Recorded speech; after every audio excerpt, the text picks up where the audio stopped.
Vous êtes en compagnie de Radio Taïwan International.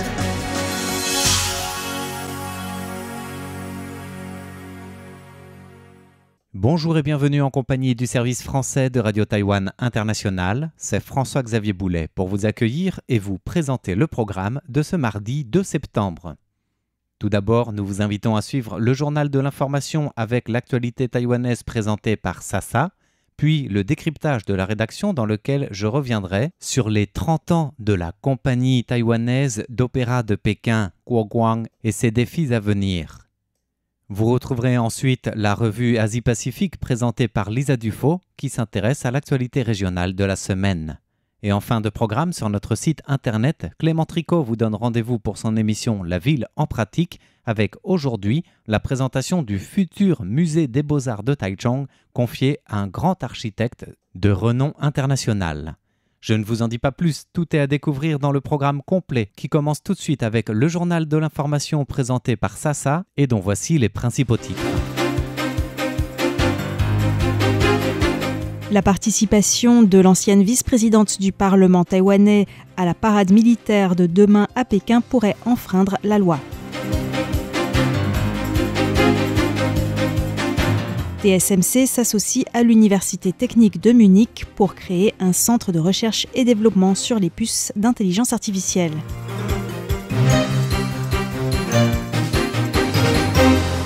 Taïwan réitère son souhait de participer à Interpol afin de lutter efficacement contre la criminalité transfrontalière.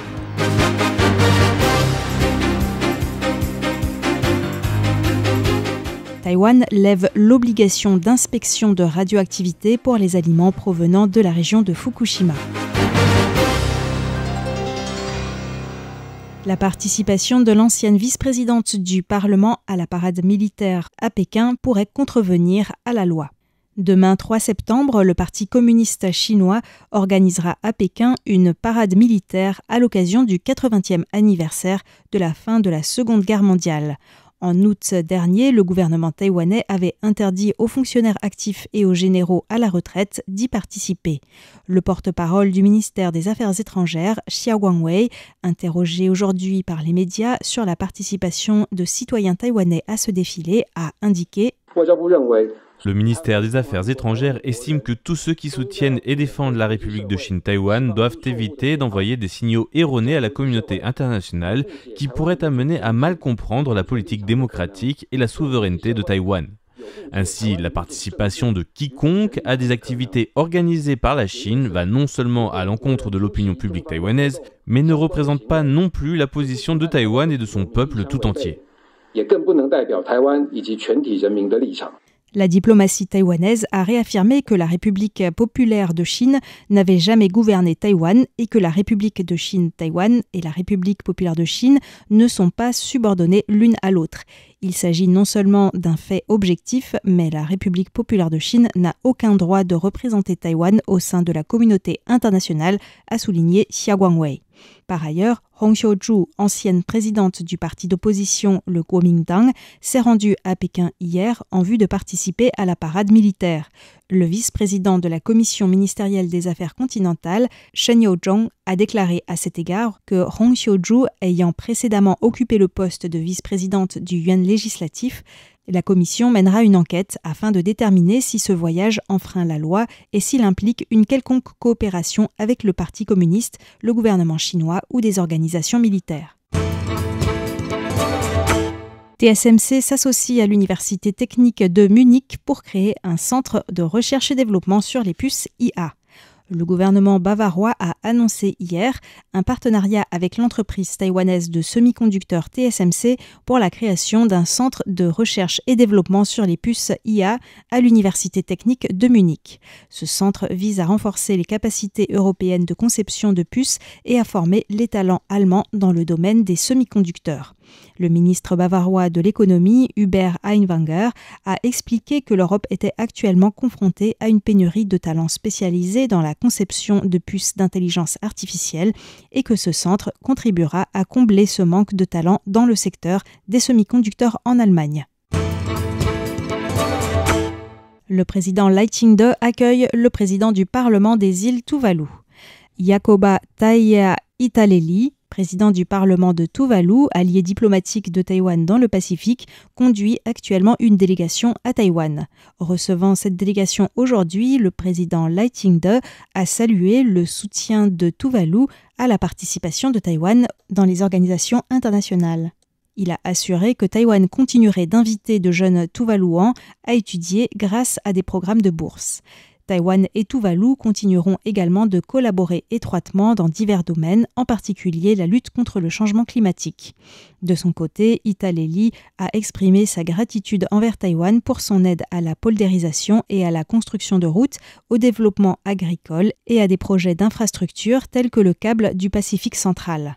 Il a exprimé l'espoir que Taïwan mette en place un programme de bourse spécifique pour les jeunes de Tuvalu, un programme d'échange parlementaire et un nouvel accord commercial entre Taïwan et Tuvalu.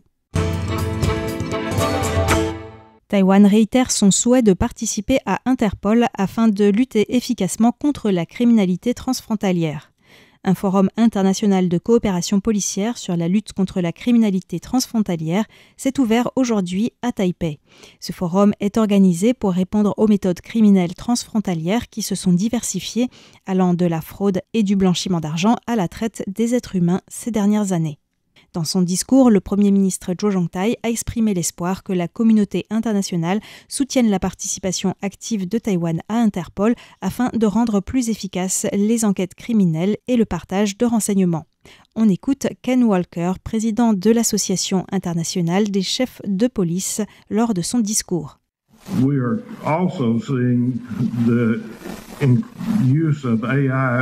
Nous constatons également l'utilisation de l'IA par les criminels. Mais votre université de police a présenté hier un excellent exemple de la façon dont des personnes utilisent l'IA et d'autres moyens de manière intelligente pour traquer les transferts d'argent volés. C'était formidable de voir ce qu'ils font. Mais le plus important pour moi était de constater leur enthousiasme. Raymond Green, directeur de l'Institut américain de Taïwan, qui était présent lors du forum, a souligné que Taïwan était un partenaire essentiel de la coopération policière dans la région Indo-Pacifique. Taïwan lève l'obligation d'inspection de radioactivité pour les aliments provenant de la région de Fukushima. Suite à la catastrophe nucléaire de Fukushima en 2011, les autorités taïwanaises avaient interdit l'importation de produits alimentaires en provenance des préfectures de Fukushima, Ibaraki, Tochigi, Gunma et Chiba. Cette interdiction a été levée par étapes en 2022 et 2024. Cependant, Taïwan exigeait toujours un certificat d'origine ainsi que des certificats de test de radioactivité avant importation pour les aliments provenant de ces 5 préfectures. Ils étaient ensuite soumis à des inspections lot par lot. L'Agence taïwanaise de sécurité des aliments et médicaments, FDA, du ministère de la Santé, a annoncé le 29 août la suppression de cette obligation. Ainsi, tous les aliments importés du Japon, y compris ceux provenant de ces préfectures, seront désormais simplement soumis à des contrôles aux frontières et à des inspections de routine. Des tests aléatoires de niveau de radioactivité résiduelle resteront obligatoires. Cet assouplissement de la réglementation entrera en vigueur dès la fin de l'année. Le ministre de la Santé, Shi Zhongliang, a déclaré dans une interview hier que 53 pays et régions avaient initialement mis en place des restrictions, mais qu'à ce jour, 49 pays les avaient entièrement ou partiellement levées. Il a déclaré «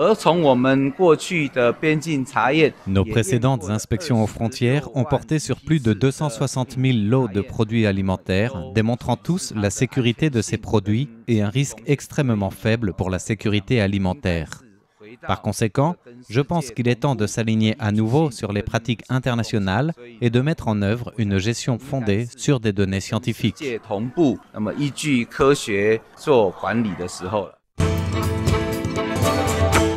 La boxeuse Lin Yuting ne participera pas au championnat du monde de boxe 2025, faute de réponse sur ses tests. Médaillée d'or aux Jeux Olympiques de Paris, la boxeuse taïwanaise Lin Yuting ne participera pas au premier championnat du monde de boxe cette année, organisé à Liverpool, faute de réponse de l'organisateur, la fédération World Boxing, fondée en 2023, concernant ces tests de détermination du sexe à la naissance. L'association de boxe du Taipei chinois a déclaré avoir soumis tous les tests pertinents à la fédération il y a plus d'un mois, mais n'avoir reçu aucune réponse hier, jour prévu du départ pour participer à ces championnats qui se déroulent du 4 au 14 septembre. La décision de non-participation a été prise afin de protéger Li Yuting en évitant qu'elle ne se rende au Royaume-Uni sans garantie de pouvoir prendre part au championnat. Li Yuting, médaillée d'or en boxe féminine des moins de 57 kg aux Jeux Olympiques de Paris en 2024, a dû faire face à l'époque à une controverse concernant son genre, malgré la confirmation de son admissibilité en tant que boxeuse par le Comité international olympique.